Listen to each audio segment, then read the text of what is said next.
Sa aming po mga panauhin, you are welcome today. And we thank you sa inyong pagdalo.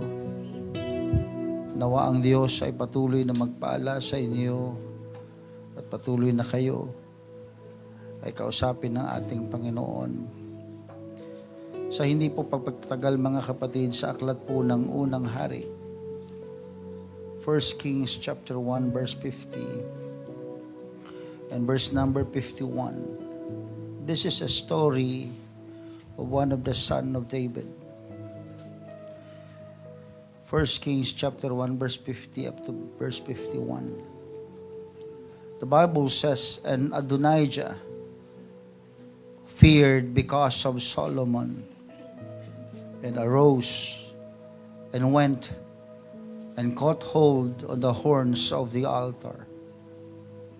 And it was told Solomon, saying, Behold, Adonijah feareth King Solomon, for lo, he hath caught hold on the horns of the altar, saying, Let King Solomon swear unto me today that he will not slay his servant with the sword. This is the story wherein Adonijah, the rival of Solomon to the throne of David, he expressed himself as the next king. But the problem is, he is not the king. The problem is, his brother, the half-brother, King Solomon, was the one pronounced by David as king. Inaakala ni Adonijah na siya ang susunod na hari. Ang kanyang tatay na si David ay matanda na at may sakit. To his surprise, hindi siya ang pinroclaim as king. And then, nung malaman niya na si Solomon ang susunod na hari, alam niya na siya'y gagantihan ni King Solomon. So immediately, he knew where to go. And he ran towards the altar. And in the altar, he said, Let King Solomon swear unto me today that he will not slay his servant with the sword. Alam ni Adonijah kung saan siya pupunta sa panahon na siya'y nanganganib. Alam ni Adonijah na may probisyon ng Diyos sa mga taong nagkakamali. Brethren, totoo po yan. May probisyon ng Diyos sa atin na mga nagkakamali. In 1 John chapter 1 verse 9, it says, If we confess our sins, He is faithful and just to forgive us our sins and to cleanse us from all unrighteousness, if we confess. Brethren, today I would like to preach the word that says, mercy at the altar. Mercy at the altar. Meron pong habag ang Panginoon sa kanyang altar. I can tell you, brethren, hallelujah, isang bagay na hindi kayang tanggihan ng ating Panginoon ay ang altar. This is the only connection that we have to the Lord. Despite of many things that happen in the Old Testament and in the New Testament, you can read your Bible, and every time that they approach the altar of God, the only thing that God cannot deny is the altar. Brethren, we have our altars. We admit that we all have wrong. And we all have sins. And we come short to the glory of God. But we have the altar of God. And every time you approach the altar of the Lord, the mercy of God is there. Name it. Whatever troubles we have, when you approach the Lord in His altar and ask His mercy, Yes, the altar of the Lord is rich in mercy. Mayaman sa kahabagan ang altar ng Panginoon. At tayo ngayong araw na ito ay hindi nagkamali sa pagpunta sa gawaing ito. Sapagkat gustong sabihin ng Panginoon sa inyo at sa akin na sa kanyang altar ay merong kahabagan. Bow your heads. Lord, we come to you into your altar with humility. We all have sins and we are not worthy. But there you go, Lord, in the altar. Your mercy and judgment meet together. And there you go, Jesus. Hallelujah. You overruled the judgment and you gave us mercy. Thank you, Jesus. And help us, Lord, to approach your altar. Help us, Lord, to understand what is in the altar. And help us, Lord, to be brave enough to accept the wrong decisions, the mistakes, O Lord, and resets us again, O God, through your altar. God, we need your presence today. We need your healing power, Lord. We need your comforting words. We need your spirit. We need your embrace, Jesus.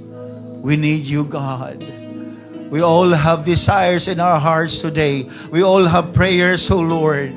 But without your presence, O God, hallelujah, hindi kami magiging kumpleto ngayong araw na ito, Panginoon, kung wala ang banal mong presensya. Maaari ba, Panginoon, na ikaw ay bumaba sa aming kalagitnaan at puspusin mo, Panginoon, ang aming mga puso, ang aming mga kaluluwa, Panginoon, ng iyong banal na Espiritu Santo. Let your presence, Lord, move in this place.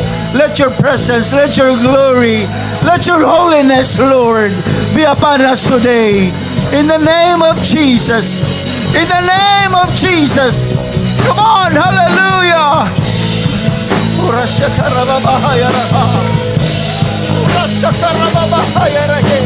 In the name of Jesus.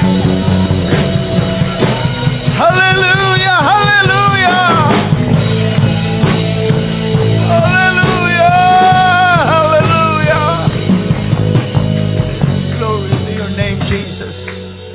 Glory to your name, Jesus. We feel the presence of the Lord.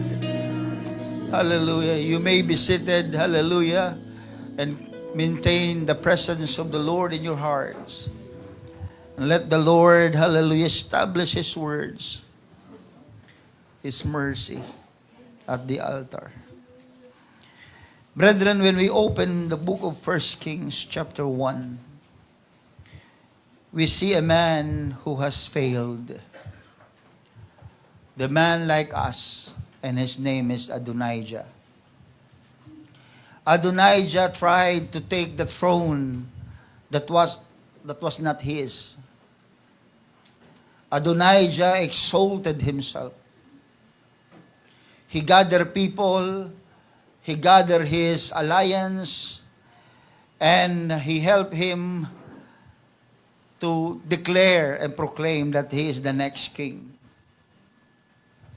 He gathered his followers, and he attempted to secure power by ambition. Power by ambition and not by God's calling. According to the law, mga kapatid, in the Bible, when you are trying to secure power by your ambition, this was a treason in their laws. And the treason deserves death. Nung unang panahon, kapag kinalaban mo ang hari, pinangunahan mo ang hari, ikaw ay magkakaroon ng kaso na pagtatraidor.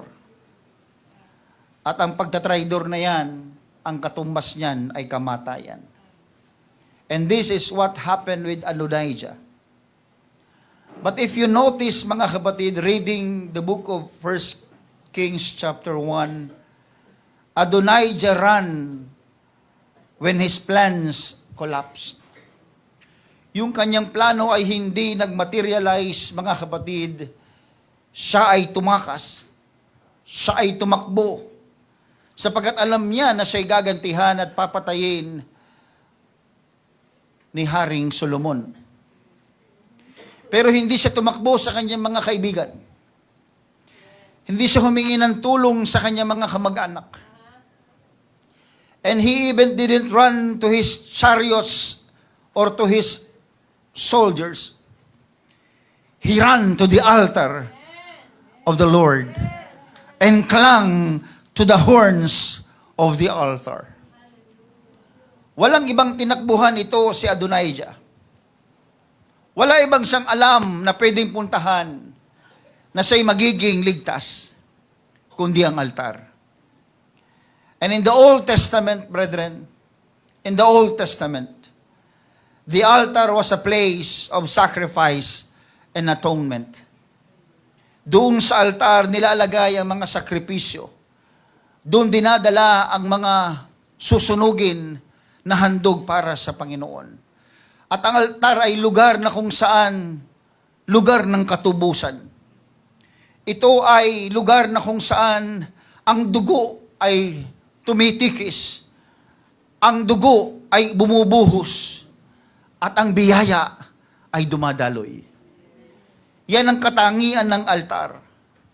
At ang altar ay mayroong mga sungay kung titingnan mo doon sa lumang tipan. Ito'y sumisimbolo ng kalakasan at sumisimbolo ng refuge o ng takbuhan. Kaya kung babasahin yung 1 Kings chapter 1, nakayakap doon sa isa sa mga kanto ng altar o yung sungay ng altar, nandoon si Adonijah at nakayakap sa may sungay. Sapagkat that horn symbolizes the refuge of men. It's not just about power, it's not just about the presence, it's not just about atonement, but it's about refuge. Isang lugar na kung saan pwede mong puntahan kapag ikaw ay nanganganib. Isang lugar na pwede mong puntahan kapag ikaw ay naguguluhan. Isang lugar na pwede mong puntahan kapag ikaw ay nababagabag. Yang altar na yan, mga kapatid, ay hindi lamang simbolo, kundi yung altar na yan ay tumutukoy sa isang lugar na kung saan pwede nating makaniig ang ating Panginoon.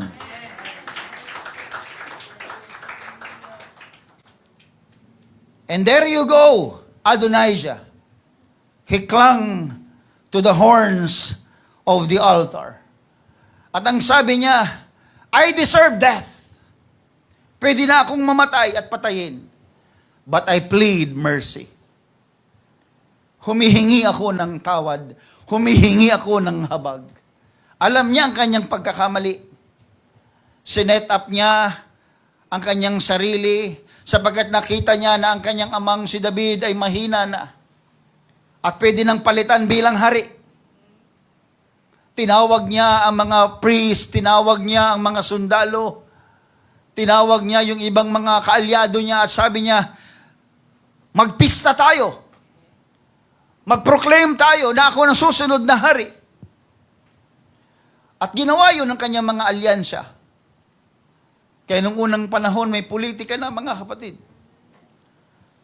Nung ginawa ng kanyang alyansa, nagpista sila hanggang sa maraming nakipagsaya sa kanya. At eto, mga kapatid, hallelujah, narinig ito ni Bathsheba. Si Bathsheba ay naging asawa ni David. Remember?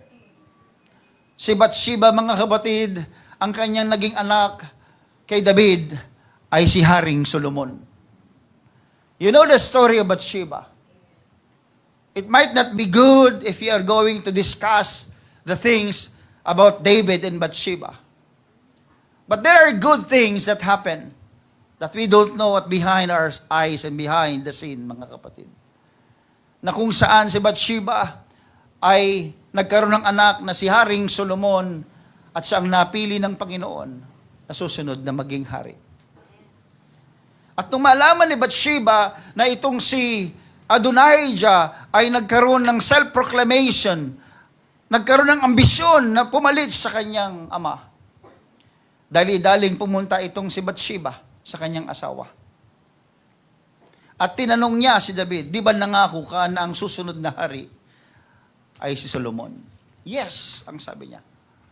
Nangako ako. At maya-maya dumating ito si Prophet Nathan. Alam naman natin kung gaano ang relasyon ni Prophet Nathan at ni Haring David. Sila'y malapit na magkaibigan. Isang propeta at isang hari. At nakikinig ang hari sa tinig ng propeta. At dumating si Prophet Nathan at tinanong si David, David, hindi ba si King Solomon o si Solomon ang susunod na hari? Oo. Ano itong naririnig naming ingay na mayroong nagpo-proclaim doon na siya ang susunod na hari?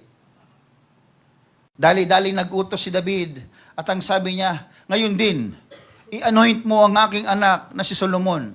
Siya ang magiging hari. Pasakay niyo sa aking karwahe. Ibigay ang aking singsing. At paikutin sa buong lugar na kung saan para malaman ng maraming tao na ang tunay na susunod na hari ay si Solomon. At nung sinunod ito, mga kapatid, biglang nagulat si Adonijah. Nalaman ni Adonijah na nalaman ni David ang kanyang plano.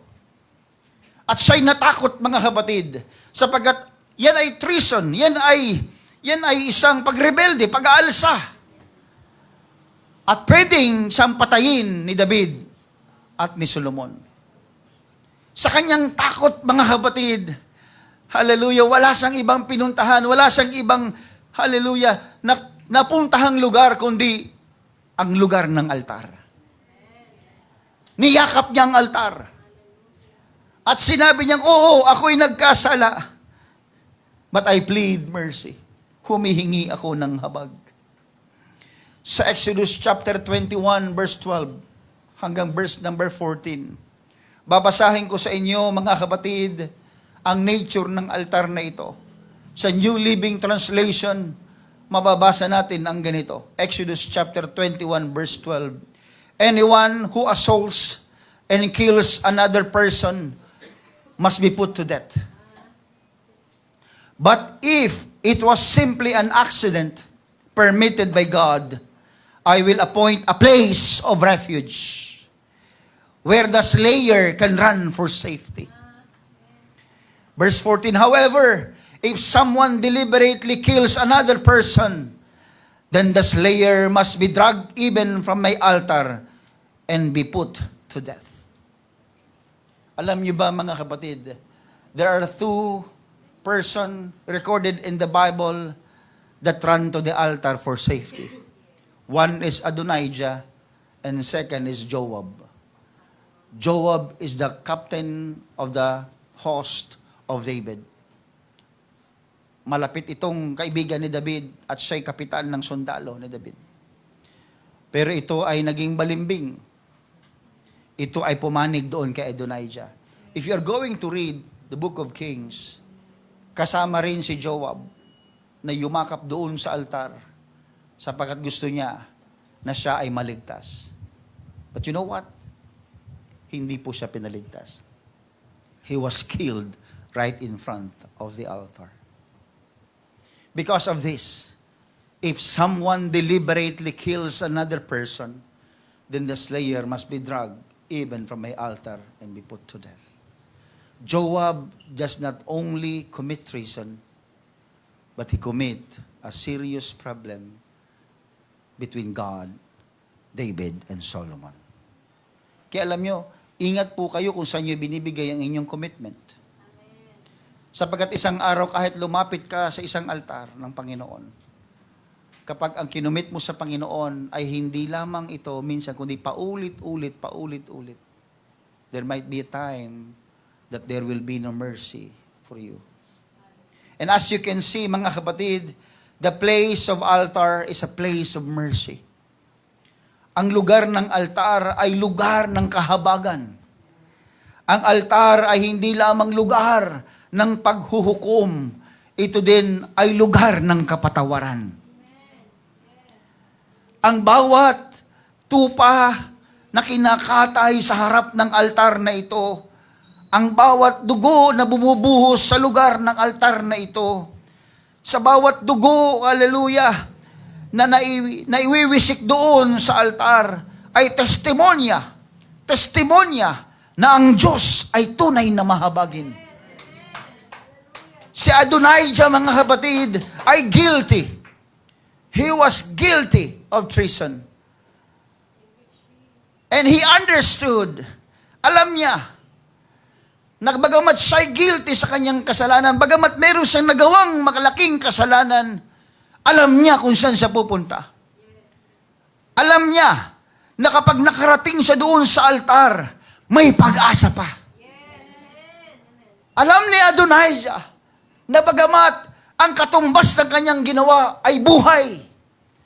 Alam ni Adonijah na ang ginawa niya ay hindi mapapatawad.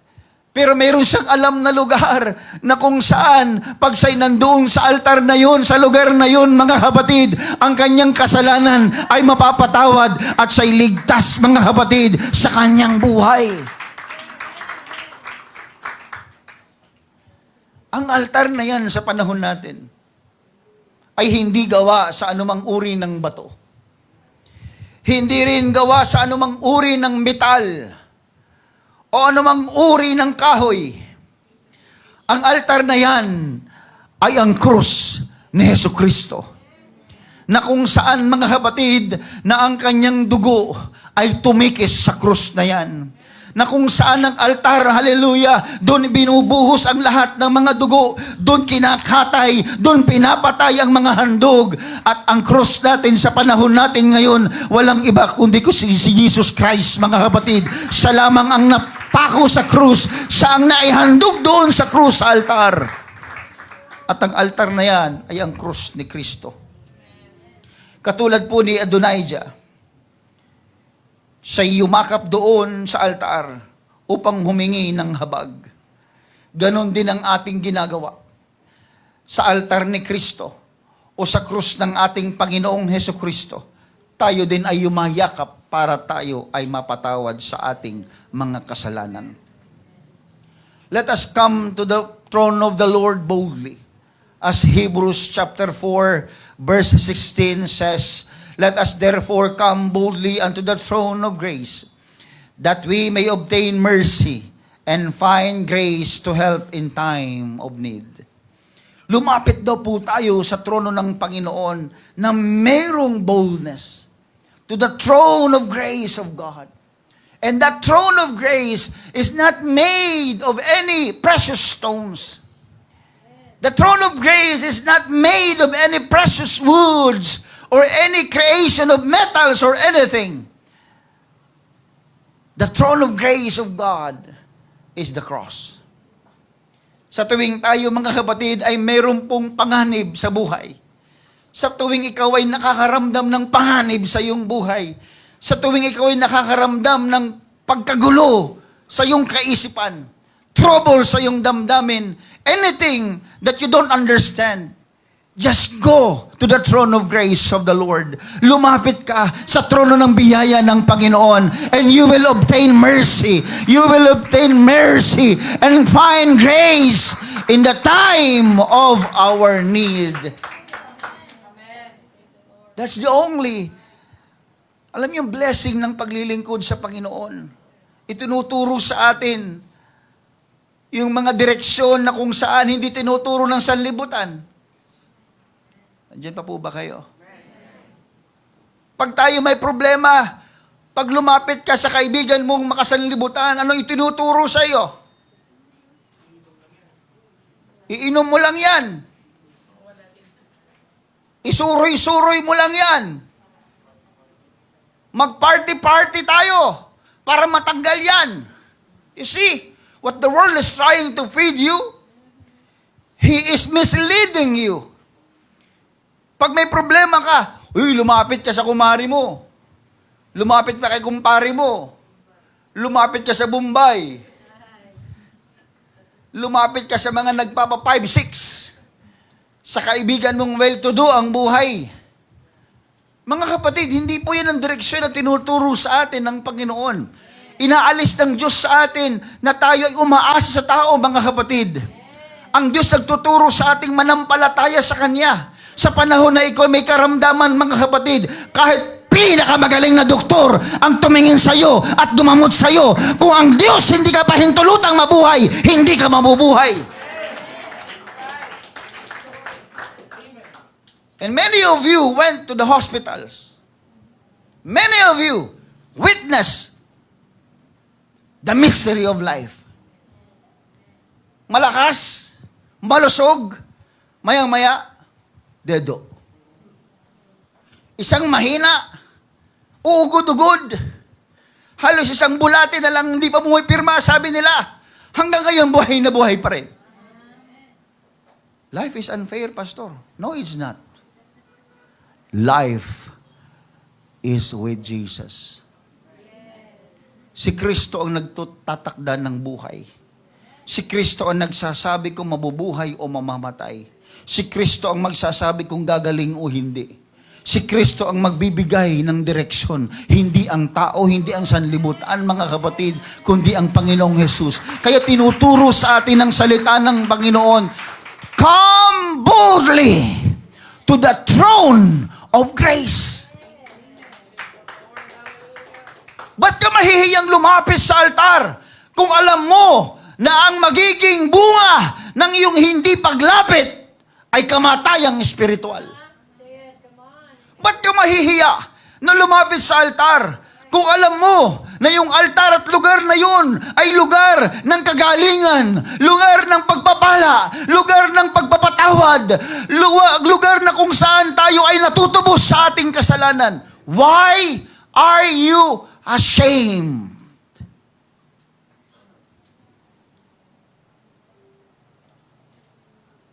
Minsan oras ng pagsamba, hindi natin maitaas ang ating kamay. Hindi natin maibuka ang ating bibig. Hindi natin mailuhod ang ating tuhod. Hindi natin maibuka ang ating bibig. Bakit tayo nahihiya? Si Adonijah, mga kapatid, wala na siyang ibang pwedeng takbuhan. Wala na siyang ibang alam na taong pwedeng makatulong sa kanya. Wala na siyang ibang alam na lugar na pwede siyang maging ligtas. Kahit alam niyang pinagtatawanan siya ng maraming tao, wala siyang pakialam. Alam niyo kung bakit? Sapagkat alam niya na mayroon lamang isang lugar na pwede puntahan ng tao kapag siya'y nanganganib. Yan ay ang altar ng Diyos.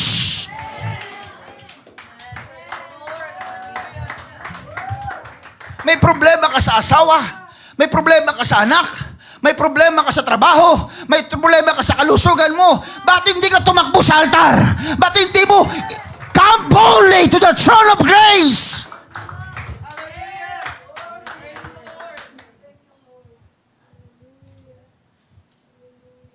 I've been in many churches, mga kapatid, and in many faith.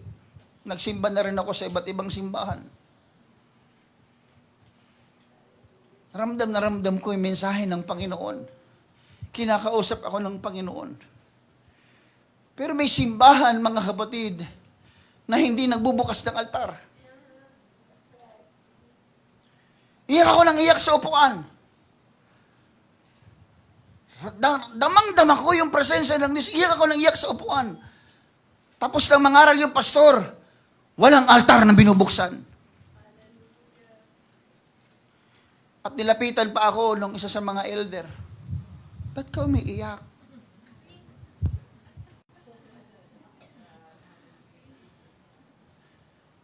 Dinala ako dun sa likuran. Kinaunsil ako. Babautismuhan daw ako. Thank you. Sa bautismo, hindi ko tinatanggihan yan. I was baptized. Kasi naghahanap yung kaluluwa ko ng altar. Alam ko, doon lang ako ligtas. Alam ko, doon lang ako safe. Lumipas ang maraming linggo, nagsisimba ako. Wala pa rin altar na bukas. Nasa loob ko lang yung damdamin ko, yung pakiramdam na kung saan gusto kong umiyak sa Panginoon. Gusto kong marinig ang tinig ng Diyos. Gusto kong maramdaman ang kanyang pagpapatawad sa akin. But there was no open altar. Walang altar na bukas. And I decided to leave that church. I tell you, iniwan ko ang simbahang yun. Because I feel God, but these people surrounds me, they don't know the altar of God. Wala akong alam sa Biblia. Wala akong alam sa mga sinulat ng Panginoon. Wala akong alam sa pangako ng Diyos. And I keep on looking and keep on looking, observing many churches. Walang altar. But there was one day, mga kapatid, hallelujah, ako'y nagsimba sa isang simbahan na hallelujah, na kung saan sa pintuan pa lamang, damang-dama ko na may altar ang simbahang ito. Umaawit yung choir, mga kapatid.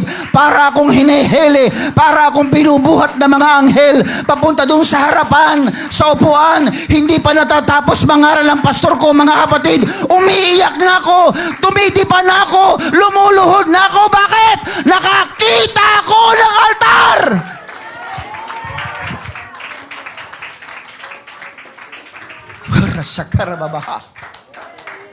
When I feel the altar, hallelujah, para akong nabulutan ng malaking tinig sa aking puso. Sabi ko, itong hinahanap kong altar, itong hinahanap kong lugar, itong hinahanap kong presensya ng aking Panginoon.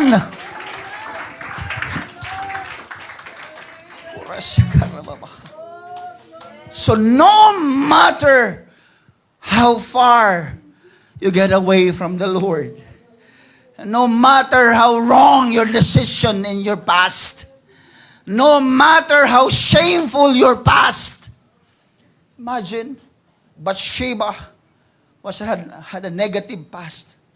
But look at Bathsheba. Look at the glory of Solomon. Because God will not count your past. Hindi bibilangin ng Diyos ang iyong nakaraan. Hindi uukil-kilin ng Panginoon ang iyong nakaraan. Hindi isusumbat ng Diyos ang iyong nakaraan. Ang hinahanap ng Diyos ay yung panahon na ikaw ay excited lumapit doon sa altar at excited kang i-reset ng Diyos, ulitin ng Diyos, pagpalain ng Diyos, patawarin ng Diyos, tubusin ng Diyos. Hallelujah. If you can make it to the altar, please, wag na kayong magpakeme-keme. Wag na tayo magpakeme-keme. Ito lang ang simbahan. I can tell you, I can brag you about this church. This church opens to all. And especially, the altar is always open. Because I am not your God. Pare-parehas tayo nangangailangan ng altar. My job is to preach that there is altar in this church.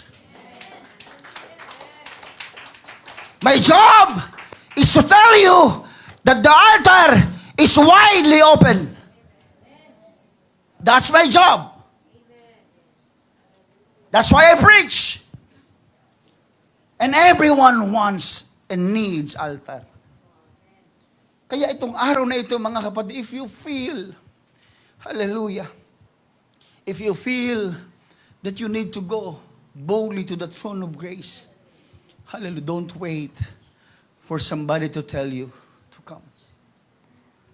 Adonijah, he sought throne, chariots, and followers, but he didn't sought for anointing. Ito pagkakamali ni Adonijah, mga kapatid. Hinanap niya yung gusto ng tao, pero hindi niya naalaman kung anong gusto ng Panginoon. Marami sa atin ay parang si Adonijah. Guilty tayo ng pride. Guilty tayo sa rebellion against God. Meron tayong mga maling ambisyon. Meron tayong mga maling desisyon. Pero pinayagan pa rin ng Panginoon si Adonijah na lumapit sa altar. You know what good about God? He's always good. The good about God is, no matter who you are, ano man ang nakaraan mo, ano ka man noon at ano ka man ngayon, wala siyang pakialam dyan. Ang hinahanap ng Diyos ay yung desisyon. Nalalapit ka sa Kanya at sasabihin mong, Panginoon, makasalanan ako. Panginoon, guilty po ako. Patawarin niyo ako. Because forgiveness is not earned. Ulitin ko, maaring magtaka kayo when I tell you this, that forgiveness is not earned. Why not earned, Pastor? Forgiveness is not earned. It is extended by the King. Because if forgiveness is earned, then the cross will be devalued. Walang kwenta ang cross. Kung ang forgiveness ay na-earn, magpakabayad lang ako, mapatawad ako ni Lord. Magbigay lang ako sa church, papatawad ako ni Lord. If forgiveness can be earned, then the cross is devalued. Walang kwenta, walang halaga ang cross. Forgiveness is not earned. It is willingly extended by God. Kaya nga mercy. Kaya nga grace. Bakit? Grace is unmerited favor of God. Wala kang ginawa, pero may tinatanggap ka. Hindi ka deserving, pero may tinatanggap ka. Ang sama-sama ng ugali mo, pero pinagpapala ka, iniingatan ka. And what is that? That is grace of God. And I can tell you, brethren, if we are going to come to the altar of the Lord, God's altar is rich in mercy and grace, na kahit ano ang nagawa mo sa iyong nakaraan, kahit anong klaseng tao ka, kahit makasalanan ka, kahit anong uri ng kasalanan na nagawa mo, pag lumapit ka doon sa altar, pag nagsisi ka ng iyong kasalanan, ang Panginoon ay mag-ibigay sa iyo ng kapatawaran.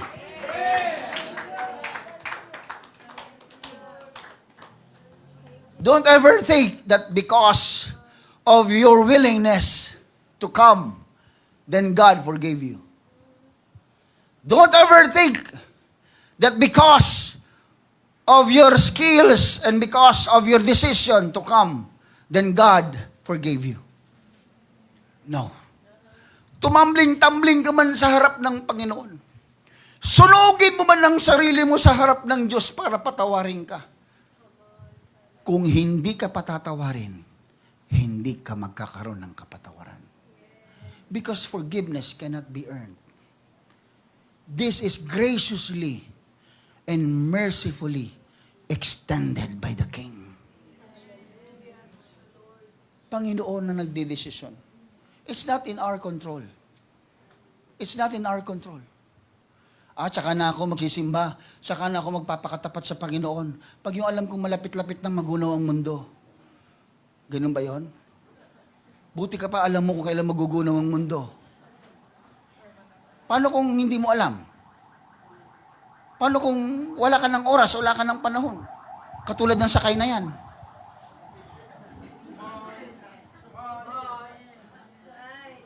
Paano kung isa ka doon sa mga tinatakbo na yon? Paano kung wala ka ng oras? Masyado ng short notice. Lord, teka lang. Magbabago ako, sandali lang. Buhayin mo pa ako. Lord, palakas. Teka lang, Lord. Magbabago na ako. Magsisimba na ako. Lalapit na ako sa altar.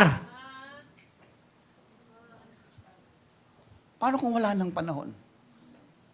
Again, habang ini-extend pa ng Diyos ang kanyang habag, habang ini-extend pa ng Diyos ang kanyang kapatawaran, takbo doon sa altar.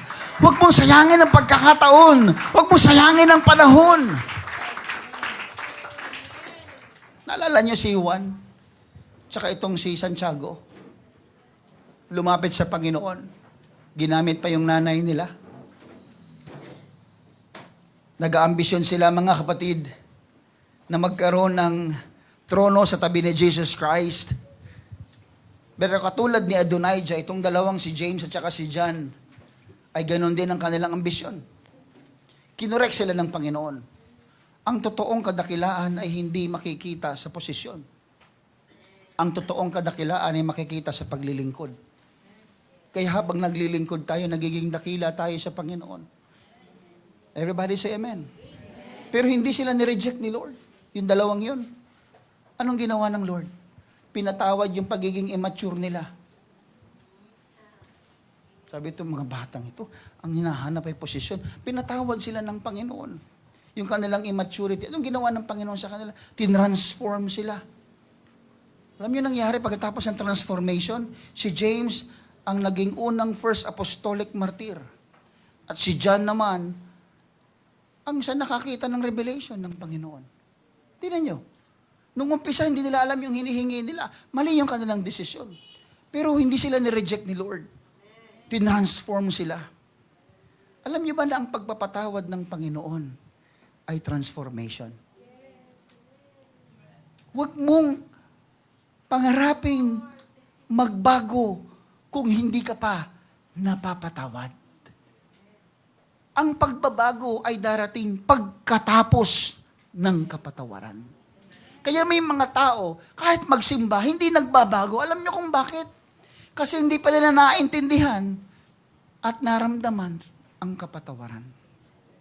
Maliban na makita mo sa sarili mo na sobrang kasalanan mo at meron kang maling nagawa sa Panginoon and you deserve to die, you deserve punishment until such time na hindi mo na-realize yun at napatawad ka ni Lord at nireset ni Lord yung buhay mo, doon mo lamang makikita yung halaga ng kapatawaran. Doon lamang magkakaroon ng pagbabago. Kaya paglabas mo ng simbahan, binautismuhan ka na sa simbahan, sa pangalan ni Jesus sa tubig, paglabas mo sa simbahan, alam mo yung katayuan mo. May nag-aalok sa'yo, Brad, shot muna. Sabihin mo, pass muna, Brad. Graduate na ako dyan. Baka kayo rin gusto nyo gumraduate dyan. Tulungan ko kayo. Hindi.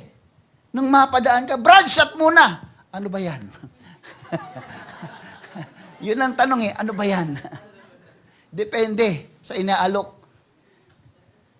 Alam mo na yung katayuan mo. Bakit? Kasi may transformation na nangyari sa'yo Nabago ka na Kasi naramdaman mo na pinatawad ka ng Diyos Amen po ba?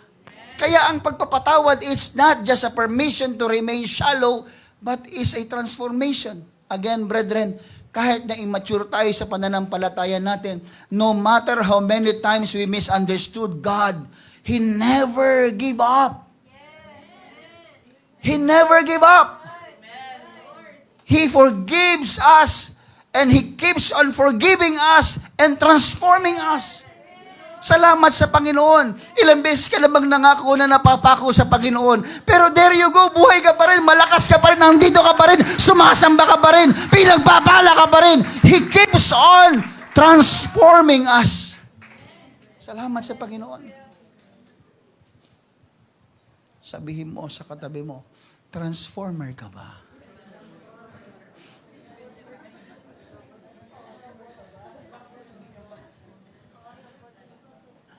Ito, isang araw, merong isang Kristiyanong pretentious. Yung pretending ba? Ang pangalan niya si Simon the Sorcerer.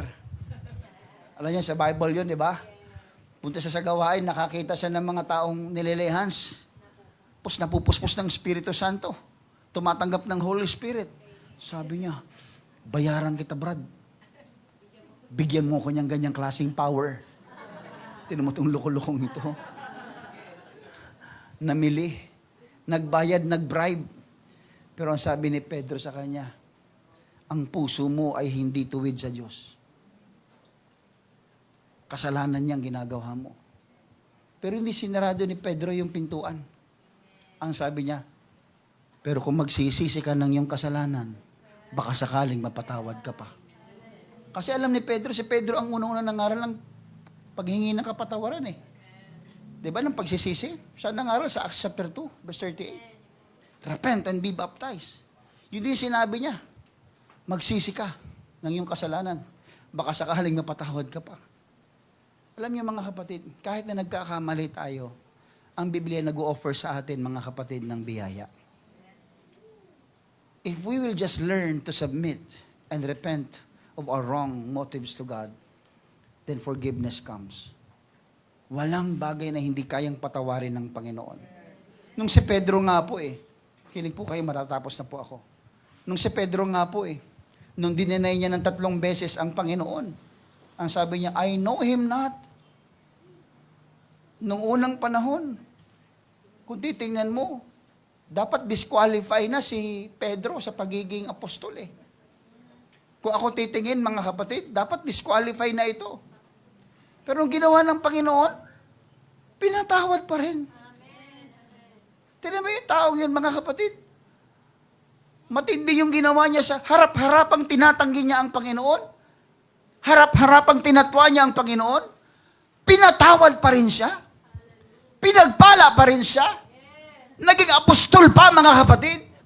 Alam niyo kung bakit?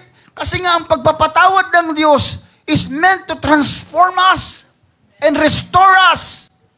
Kaya ang sabi niya kay Pedro, feed my sheep. Kaya imbis na disqualify niya si Pedro, kinwalify niya maging Pentecostal preacher. Pastor, Pentecostal si Pedro? Oo, basahin niyo sa Biblia. Siya ang unang-unang nangaral sa araw ng Pentecostes. Kaya Pentecostal preacher siya. Pentecostal siya. Kaya mga Pentecostal, maingay. Kasi noong unang panahon, wala namang microphone eh. Walang speaker eh. Pag nag-preach ang tao noon, talagang sumisigaw sila. Repent! And be baptized, every one of you, in the name of Jesus, for the remission of your sins, and you shall receive the gift of the Holy Ghost. Sumisigaw, mga kapatid, yung mga preacher noong unang panahon. Wala namang mic eh. Kaya mga Pentecostal preacher, maiingay. Kaya sorry po kayo kung hindi kayo sanay sa Pentecostal church. Talagang mabibingin kayo. Tugtugan pa lang talagang parang wala nang bukas, mga kapatid. Para bang mabaliw-baliw ka na sa ingay. Oh, ano ba yan? Sakit ang ulo ko. Kaya yung iba talagang... Pero it's good to feel. Pagkatapos ng worship, how do you feel? What do you feel? Wow, parang pagod na pagod ako. Exactly. Because when you worship God, give your best. When you worship God, give your all. Ano yung may ganda ng suot mo? Mag-worship ka na kagano'n? Sinong pinagwagapuhan mo at pinagagandahan mo dito? Yung katabi mo? Paras din man kayo maganda. Paras din kayong gwapo. Sino? Si pastor? Mas gwapo pa nga sa inyo si pastor eh. Diyan kayo magaling. Wala kayo pinagwagapuhan, pinagagandahan dito. Kaya kayo nagsusuot ng maayos kasi para sa Panginoon. Kaya sa oras ng pagsamba, paigalaw-galaw nyo naman yung katawan nyo, mga kapatid. We are Pentecostals. Yes, we are! Tuwing youth camp ko lang narinig. Para mga kabayong pinakawalan sa hawla. Diba? Pag sa simbahan, ba't di natin magawa yun? Masikip, pastor, di mamaya, tabi niyo mga upuan. Magwardi-wardi kayo. Amen? Handa na ba kayo? O, teka lang, hindi pa ako handa, teka lang. Fresh pa ako eh. So, Christ's forgiveness is greater than our sin. Let me just give you this point. Matatapos na po ako. In Romans chapter 5, verse 20, but where sin abounded, grace did much more abound. Tingnan niyo mga... Intindi niyo maigi. Ang sabi dyan, where sin abounded, grace did much more abound. Hindi ba kayo natutuwa sa balitang yan, mga kapatid? Kapag ang iyong kasalanan daw ay malaki, ganito kalaki, ang biyaya daw mas malaki. Kaya anong ikinahihiya mong lumapit sa altar? Anong kinahihiya mong lumapit sa Panginoon? Anong kinahihiya mong tanggapin si Kristo? Ito lang yung kasalanan mo. Ito yung pag-ibig niya. Kaya kahit anong kasalanan natin, kahit anong pagkukulang natin, kapag ang pag-ibig ni Kristo ang titignan mo, mga kapatid, wala kang masasabi, wala kang may dadahilan. on! Come on! Hallelujah!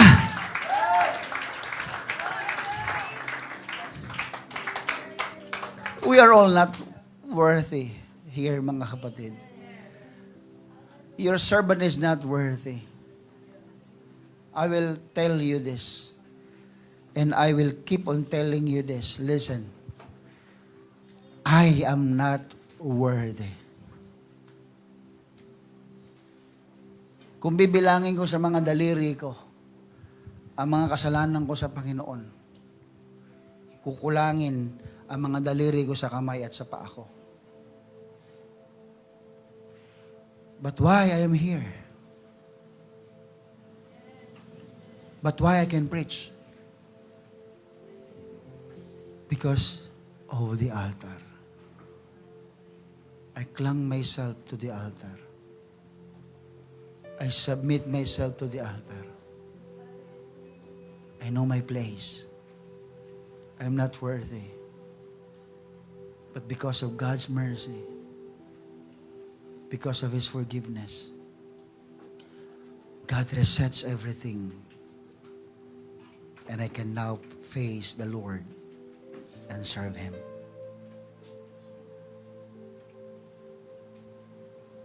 If you're going to think this illustration, that there was one prisoner on death row, then suddenly, at the time of his death, sa panahon na siya'y lilitisin na at siya'y papatayin na, biglang tumawag ang hari. And he received a royal pardon. Wow! What a relief. Akma na siyang papatayin, pero sa sobrang dami niyang kasalanan, suddenly tumawag ang hari. Pinardon siya. Pinatawad siya. Wow! Ang sarap sa pakiramdam. But you know what? Hindi natapos doon. He was adopted to the royal family. Now tell me, sabihin niyo sa akin, anong klaseng biyaya ang natanggap niya? He came from sin. He violates law. He kills people. He murdered people. And he was in prison. At ang hatol sa kanya ay kamatayan. At at time na siya ipapatayin na, pinardon siya, pinatawad siya ng hari.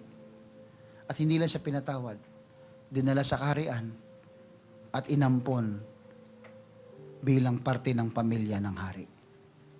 Now tell me, what kind of grace is that? Don't you know, that is the exact illustration what God did to you and to me. Hindi ka lang pinatawad ng Panginoon. Inampon ka pa niya. And you know what? If you are living in the life of a royal family, people bow down at you. People follows you. You have all the privilege. You have all the kingdom. You have the favor of the king. And your words is also powerful and very influential. This is what happened to you and me. The only difference is, if those people don't know where to go, they will not receive this benefit, this kind of privilege. But if you know where to go, and that is the altar of God, you will receive the same benefits. I can feel the presence of the Lord. When Adonijah comes to the altar, he received the mercy of God. When James and John were so ambitious, but they found forgiveness in Jesus. When Simon the sorcerer was misguided, he was invited to repentance. And when Peter denied Jesus, he was restored by God.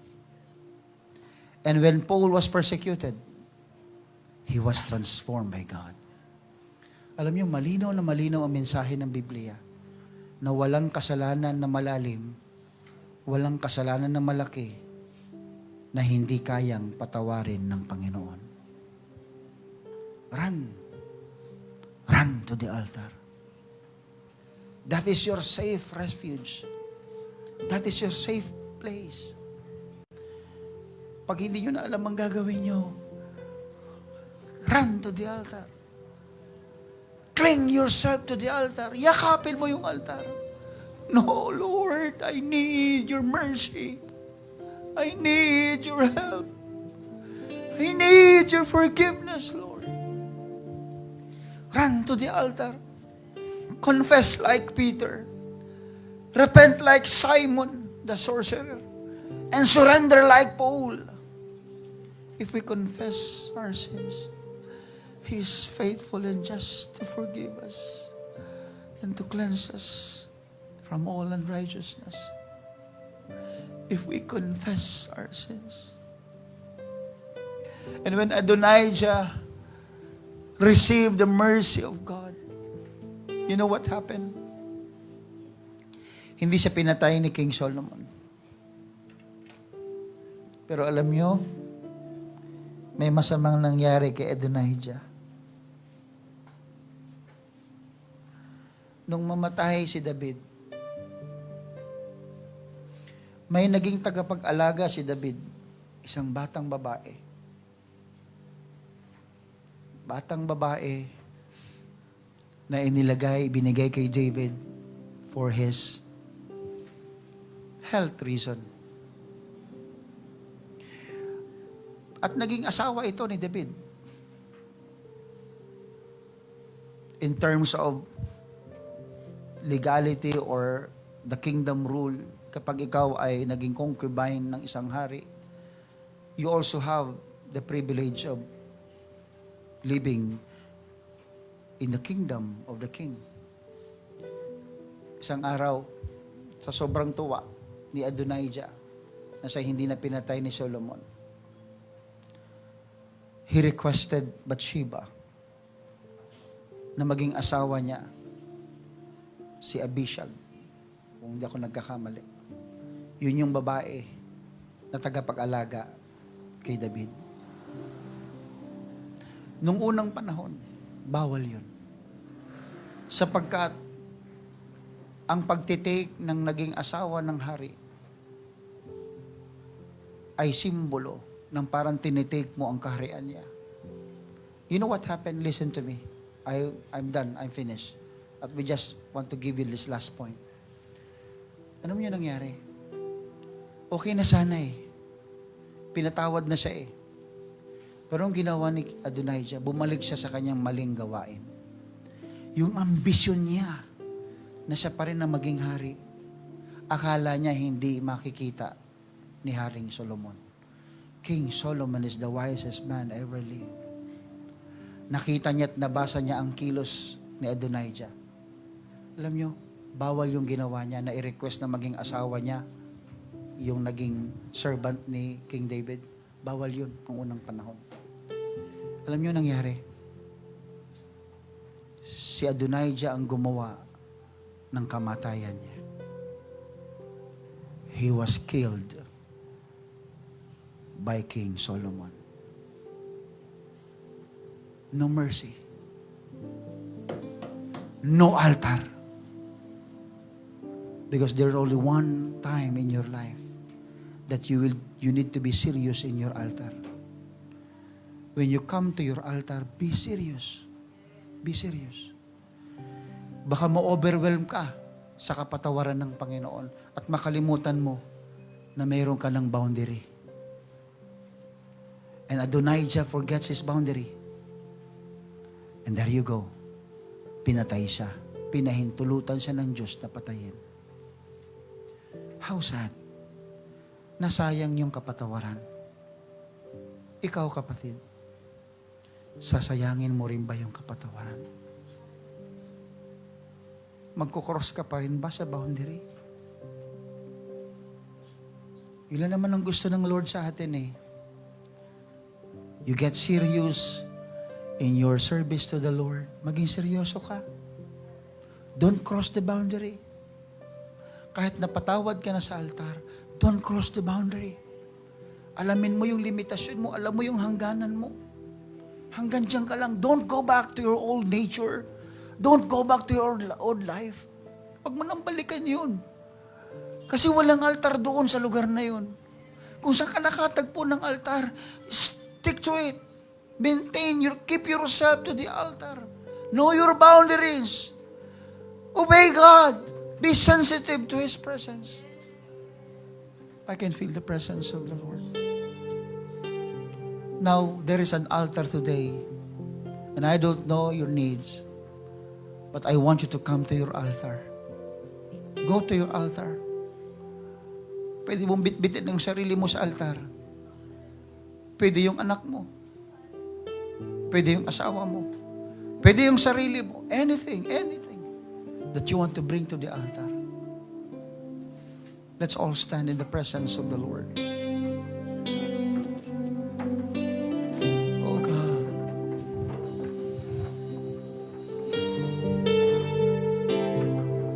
Oh Jesus. Hallelujah, hallelujah. Hallelujah, hallelujah. Hallelujah, Jesus. It's how reassuring to know that the altar of God is full of mercy, full of grace. That's why minsan nakakalimutan natin, mga kapatid, that there is a safer place in this world. It is the throne of God, the altar of the Lord. Kaya sa panahon na tayo ay nagugulumihanan, let's always come to the altar of the Lord. God is rich in mercy, and He has the atoning power, mga kapatid. And He has all the blessings. Thank you, Jesus. Can we clap our hands to Him? Thank you. God bless you, brethren. The Lord will bless you so much. Let's pray. Lord,